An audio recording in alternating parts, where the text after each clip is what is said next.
Assalamu alaikum students. We are going to continue lecture number 12 in this video, which is software quality management. And the unit we are going to cover is FTR, that is formal technical reviews. Right, अब formal technical reviews का primary objective होता क्या है? वो ये है कि आप during the process he errors को आइडेंटिफाई कर लें कि क्या ऐसे एरर्स हैं जो हमारे पास अकर हो रहे हैं, और उसका क्यों आइडेंटिफाई कर लें पहले ही, ताकि वो आगे प्रोपोगेट ना हो सके। Right.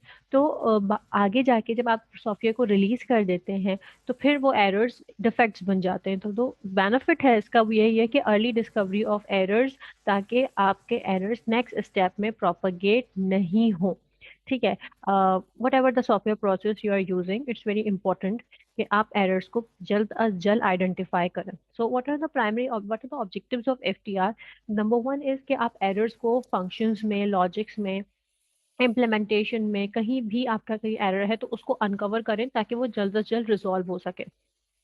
Then the next one is verify करें कि आपका सॉफ्टवेयर जो है वो सारी रिक्वायरमेंट्स को मीट कर रहा है, उसकी रिव्यू मीटिंग्स कंडक्ट करें। और वो उससे पता चल जाता है कि कहाँ कौन सी ऐसी रिक्वायरमेंट है जो डेविएट हो गई है। देन आप इस बात की इंश्योरिटी दें कि जो भी आपके प्री डिफाइंड स्टैंडर्ड्स हैं, आपका सॉफ्टवेयर उसके अकॉर्डिंगली ही डिज़ाइन हो रहा है। देन आप सॉफ्टवेयर को इस तरह से डेवलप करें कि वो एक यूनिफॉर्म मैनर में हो। ऐसा ना हो कि कहीं आप स्टैंडर्ड्स को मीट कर रहे हैं, कहीं आप नहीं करें। हर चीज़ किस के साथ हो, यूनिफॉर्मिटी के साथ हो। ओवरऑल इन सारे के सारे पॉइंट्स का जो मेन इससे जो हम ऑब्जेक्टिव अचीव करते हैं वो यही होता है कि एट द एंड हमारा प्रोजेक्ट ज़्यादा से ज़्यादा मैनेजेबल हो जाता है। राइट। जितना ज़्यादा हमें पता होगा कि हमारे किस फंक्शन में, किस लॉजिक में, किस पर्टिकुलर इम्प्लीमेंटेशन पॉइंट पे क्या एरर है और हम उसको कैसे आगे प्रोपोगेट होने से रोक सकते हैं, उतना ज़्यादा हमारे पास एक ओपन बॉक्स की तरह हमारा प्रोजेक्ट होता है। हमें उतना ज़्यादा चीज़ें पता होती हैं कि अच्छा ये रिक्वायरमेंट्स हैं, इनकी वेरिफिकेशन करनी है हमें, हमें ये इंश्योरिटी देनी है कि हमारे स्टैंडर्ड्स प्री डिफाइंड जो भी हैं वो मीट हों। तो इससे अल्टीमेटली अपने प्रोजेक्ट को ज़्यादा से ज़्यादा मैनेजेबल बना सकते हैं। आपको पता होता है कि अगर मैं यहाँ कोई भी चेंजेस करूँगा तो आगे जाके उसका क्या इम्पैक्ट पड़ता है, क्योंकि हमें डिपेंडेंसीज बिल्कुल क्लस्टर क्लियर होती हैं। तो these are the main objectives जिसका ओवरऑल ऑफ एफटीआर, ये जो रिव्यूज होते हैं, फॉर्मल टेक्निकल रिव्यूज होते हैं, कि आपका प्रोजेक्ट ज़्यादा से ज़्यादा मैनेजेबल बन सके। अच्छा, अब इसका फ़ायदा क्या है रिव्यूज़ को करने का? क्या क्यों करे जाते हैं, कैसे करे जाते हैं? इसके लिए हम defect amplification and removal model देखेंगे। Defect amplification and removal model में आप बेसिकली इसको इसलिए यूज़ करते हैं कि जो भी आपका एरर है उसकी जनरेशन कहाँ हुई, उस एरर को आपने कहाँ डिटेक्ट किया during the primarily design, during the detail design and coding steps of the software engineering process. Basically ये मॉडल एक बॉक्स की तरह होता है, और उस बॉक्स को हमेशा ऐसे लेबल किया गया होता है। ये बॉक्स हमेशा ऐसे ही लेबल होगा। जो भी आपका डेवलपमेंट स्टेप होगा उसमें यहाँ पे आपके डिफेक्ट्स आएंगे, यहाँ वो डिटेक्शन परसेंटेज आएगी। प्रीवियस स्टेप जो होगा आपका, इससे पहले मीन्स जो भी स्टेप है, वहां से एरर आगे प्रोपोगेट होगा, जिसमें से कुछ एरर्स ऐसे होंगे जो पास थ्रू हो जाएंगे, कुछ ऐसे एरर्स होंगे जो एम्पलीफाइड हो जाएंगे, कुछ ऐसे एरर्स होंगे जो इसी स्टेज में न्यूली जनरेटेड होंगे।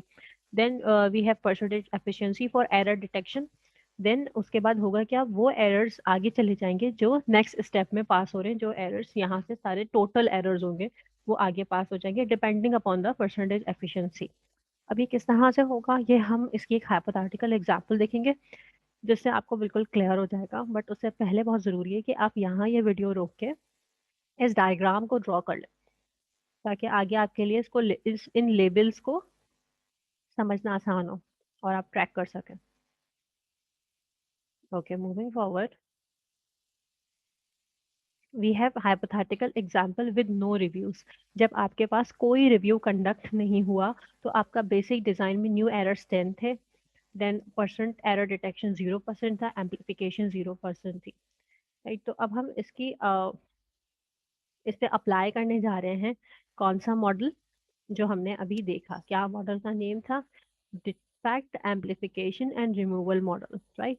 उस डिफेक्ट एम्पलीफिकेशन और रिमूवल मॉडल का जो मैंने आपसे कहा था कि ब्लॉक बना लें, वही अब हमारे काम आएगा, और वही हम यूज करते हुए इसका मॉडल बनाएंगे। इस नो रिव्यूज के साथ जो हमारा सॉफ्टवेयर चल रहा है, इस पूरे प्रोसेस को हम मॉडल करेंगे using amplification model and amplification and defect removal model. तो ये मॉडल कैसे बना? ये मॉडल ऐसे बना कि सबसे पहले क्या लिखते हैं, सबसे पहले हमारे पास वो एरर्स आते हैं जो पास थ्रू हुए, देन हमारे पास वो एरर्स आते हैं जो एम्पलीफाइड हुए, देन हमारे पास न्यूली जनरेटेड एरर्स आते हैं। अब देखें यहाँ आपके पास गिवन था कि नो रिव्यूज के साथ आपके पास जो न्यूली जनरेटेड एरर्स हैं वो 10 है, परसेंटेज एरर डिटेक्शन 0 है और एम्पलीफिकेशन भी 0 है। तो यहाँ अब परसेंटेज एरर डिटेक्शन जो है वो 0% है और एम्पलीफिकेशन भी 0 है, तो ये 0 ही रहेगा। और न्यूली जनरेटेड एरर्स यहाँ आते तो यहाँ 10 लिखती है। अब 0, लेट मी एनोटेट इट। अब अगर मैं 0 प्लस ये वाला 0 प्लस 10, मतलब ये सारे एरर्स का सम करूँ तो मेरे पास 10 ही आएगा। मतलब 10 ही वो एरर्स हैं जो आगे प्रोपोगेट होंगे। अब फॉर इंस्टेंस जो 10 एरर्स आगे प्रोपोगेट हुए उसमें 6 ऐसे एरर्स थे जो सीधे पास थ्रू हो गए और 4 ऐसे एरर्स थे जो एम्पलीफाइड होने हैं।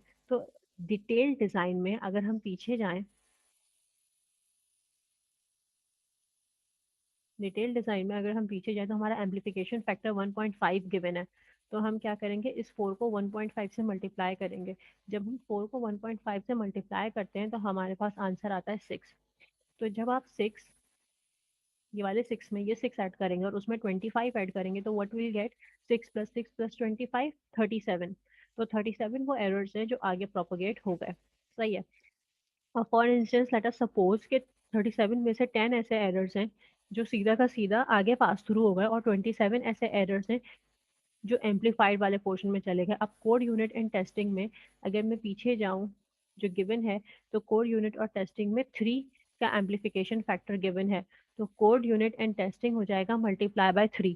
तो जब मैं 27 को 3 से मल्टीप्लाई करूंगी तो 27 3 ज़ा 81, मेरे पास आंसर आएगा 81। राइट।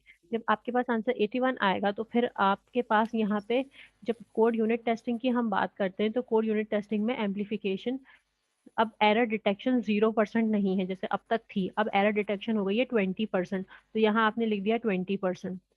ठीक है, तो अब जो टोटल एरर्स होंगे उनका आपको 20% देना पड़ेगा। कैसे? ये कैसे होगा? ये ऐसे होगा कि आपने सम तो वैसे ही कर लिया कि 10 प्लस 27 मल्टीप्लाई बाय 3 कितना आ रहा था, 81। 81 प्लस यहाँ क्या था, 25। सही है, तो आप 25 भी इसमें ऐड कर लेते हैं।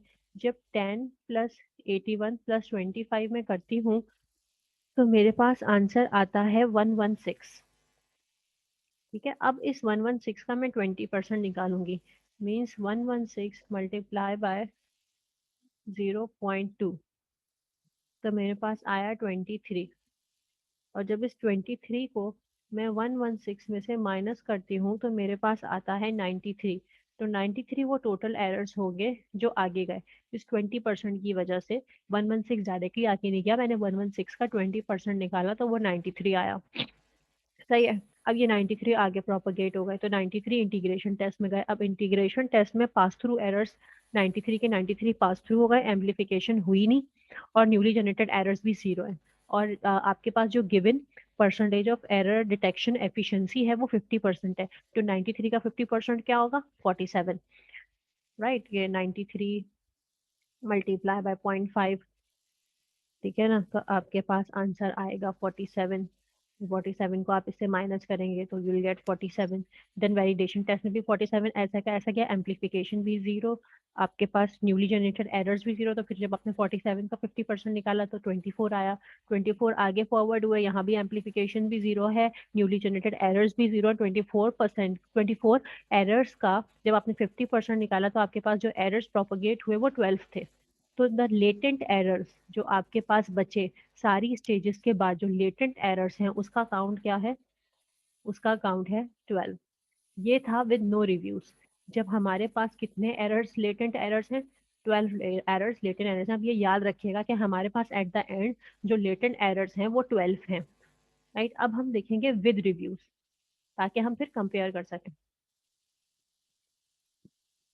Hypothetical example with reviews. तो विद रिव्यूज में हमारे पास क्या गिवन है, जब हमने रिव्यूज करे हैं तो हमारे पास एरर डिटेक्शन बेसिक डिजाइन की 0% की जगह 70% आई है, डिटेल डिजाइन की 50% आई है। कोड यूनिट टेस्ट की एरर डिटेक्शन 60% है, देन 50-50-50, एम्पलीफिकेशन वही है 1.5 और 3 डिटेल डिजाइन में और कोड यूनिट टेस्ट में, अदरवाइज बाकी सब में एम्पलीफिकेशन है 0। अब ये अप्लाई करते हैं। पहले हमारे पास 10 ऐसे के ऐसे आगे जा रहे थे, अब क्या हो रहा है कि 10 जो न्यूली जनरेटेड एरर्स थे इस पर्टिकुलर स्टेट के, उसमें वो कह रहे हैं कि डिटेक्शन हो रही है 70%। रिव्यूज की वजह से ही हो रही है ना ये डिटेक्शन।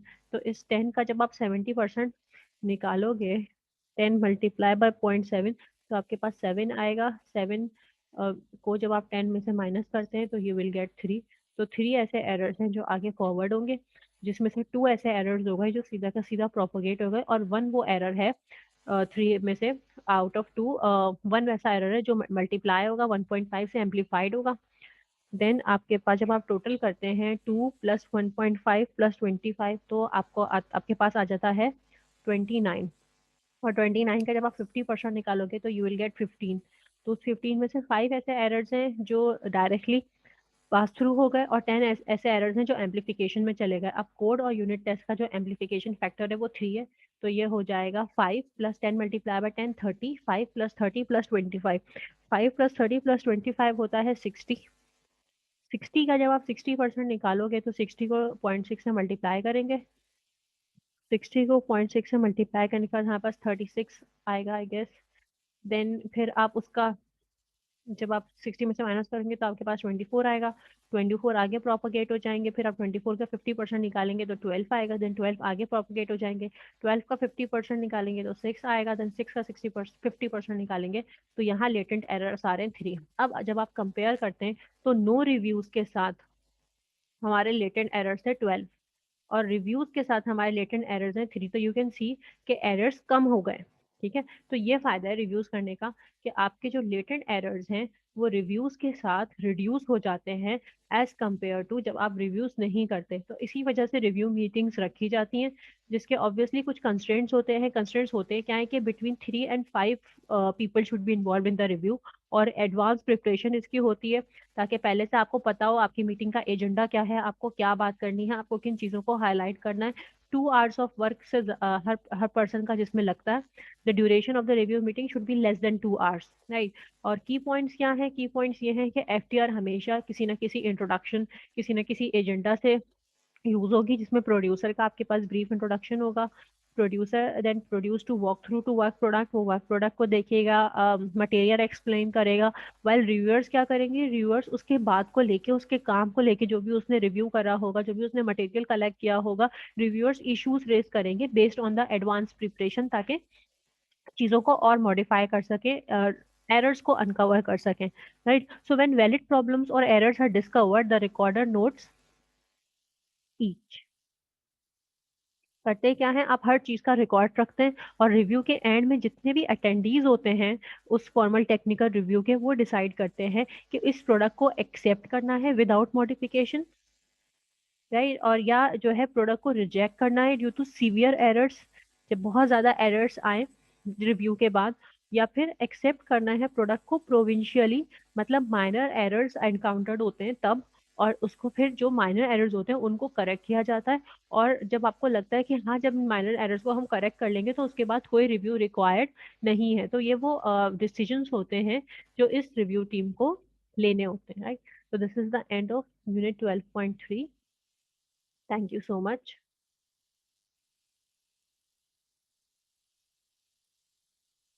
Allah Hafiz.